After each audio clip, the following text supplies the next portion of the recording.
پاکستان کی حقیقی آزادی کے لیے ڈٹ جانے والی عالیہ حمزہ کا جیل سے خط لکھتی ہیں، خان کل بھی سچا تھا، خان آج بھی سچا ثابت ہوا۔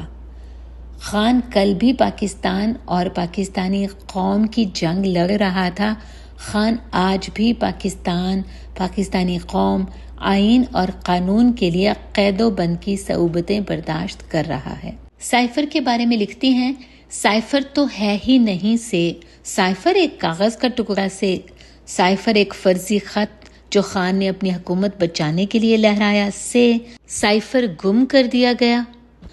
اس سب پر خان پابند سلاسل ہونے سے غداری تک کا مرتکب ٹھہرایا گیا، مگر اللہ الحق ہے۔ کل حکومتی پروسیکیوٹر جنرل نے خود چیخ کر خان کے سچے اور خان کے محب وطن ہونے پر مہر ثبت کر دی اور اسلام آباد ہائی کورٹ میں کہہ دیا، سائفر کے مندرجات وہی ہیں جو خان نے عوام کے سامنے رکھے، یعنی اگر خان کے خلاف ووٹ آف نو کانفیڈنس یعنی عدم اعتماد کی تحریک کامیاب ہو گئی تو پاکستان کو معاف کر دیا جائے گا۔ اب آپ تاریخ پر تاریخ لیں یا ڈیلیئنگ ٹیکٹس استعمال کریں، تاریخ سنہری الفاظ میں لکھے گی، خان جھکا نہیں، خان بکا نہیں۔